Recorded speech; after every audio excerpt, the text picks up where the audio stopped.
Welcome to this lecture, and in this lecture we are just going to start working on our next section, which is Introduction to the Object Oriented Programming Language, means the OOP in C++.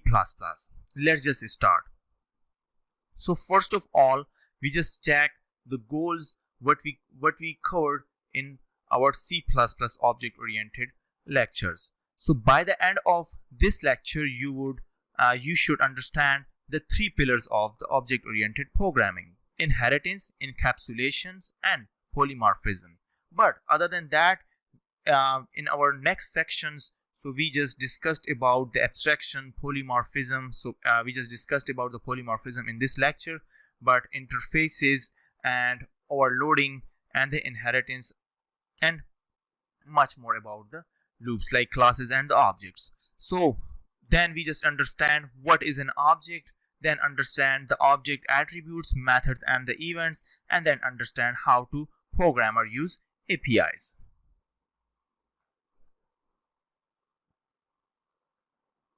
So the programming languages.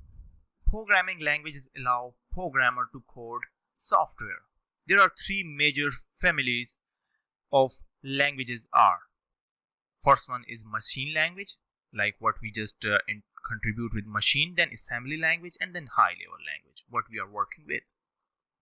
So machine language compressed of ones and zeros only, means that will give you the result in the binary digits only. The native language, this is the native language of a computer.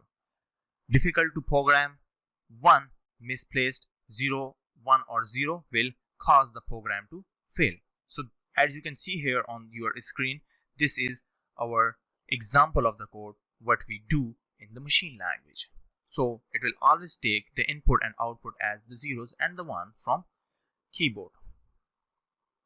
Then we have the assembly language.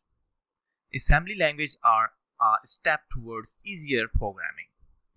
Assembly languages are compressed of a set of elemental and commands which are tied to a specific processor.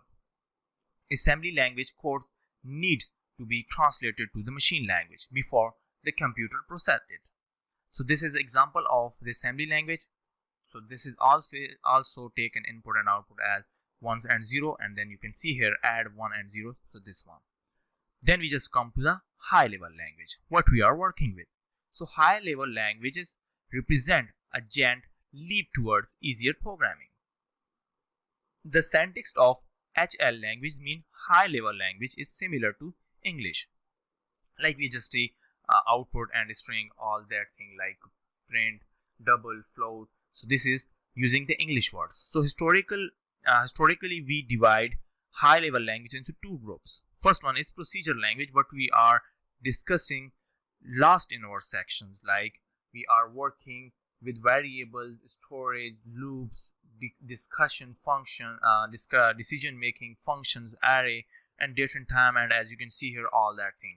But now here we have the second group of languages, which are object oriented language. So what are the procedure language? Early level language are typically called procedure level language. So procedural languages are characterized by the sequential set of the linear commands only, what I just told you right now.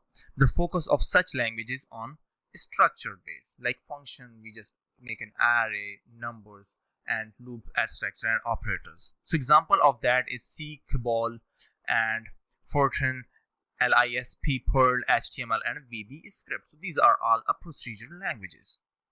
Now we just come to the object-oriented languages. Object-oriented languages means, so here we are just reuse our code, means this is a concept of reusability in the object-oriented programming language. So most object-oriented programming languages are high level, like JavaScript and C++, and other than that we have the Python, etc.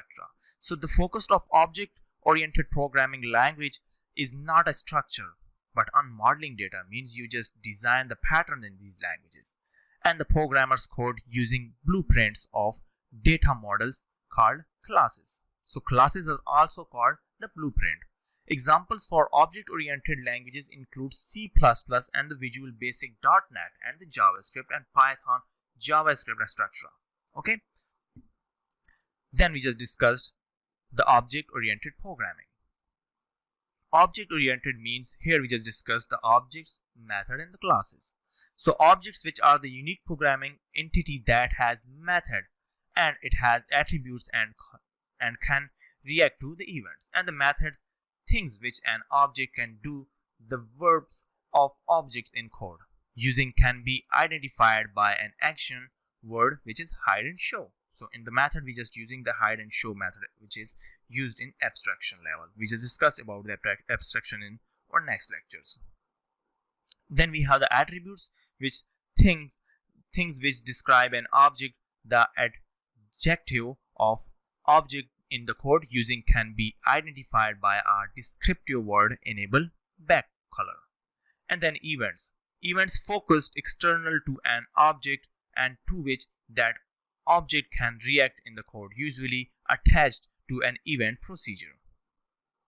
Then we have the classes concept, which provides a way to create new object based on the meta definition of an object. For example, the automobile class.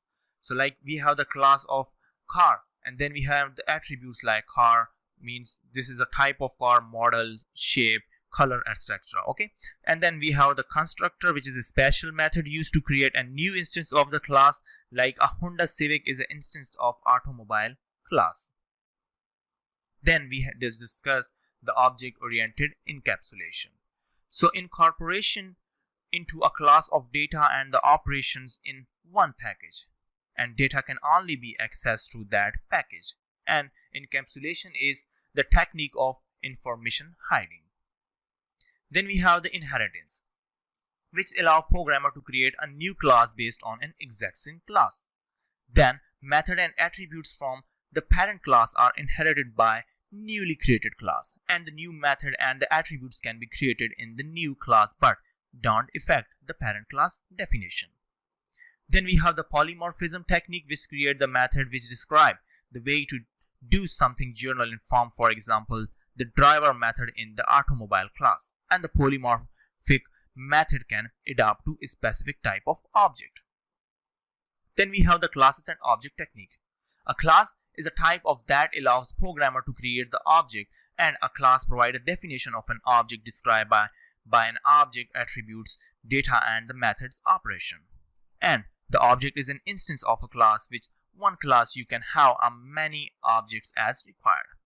This is analogous to a variable and a data type. That class is the data type and the object is the variable. What is an API? API is standard form of like application programming interface. So this is the stands for application programming interface, and it's allow the programmer to extend the current language in included customized component.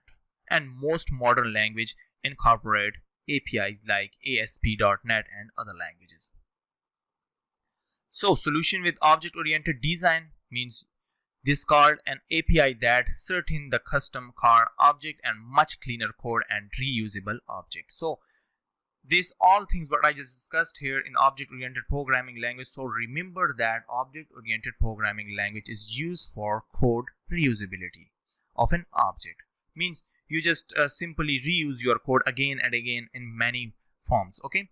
So if you have any question regarding to this introductory section of an object-oriented programming language, please let me know. And thanks for watching this lecture.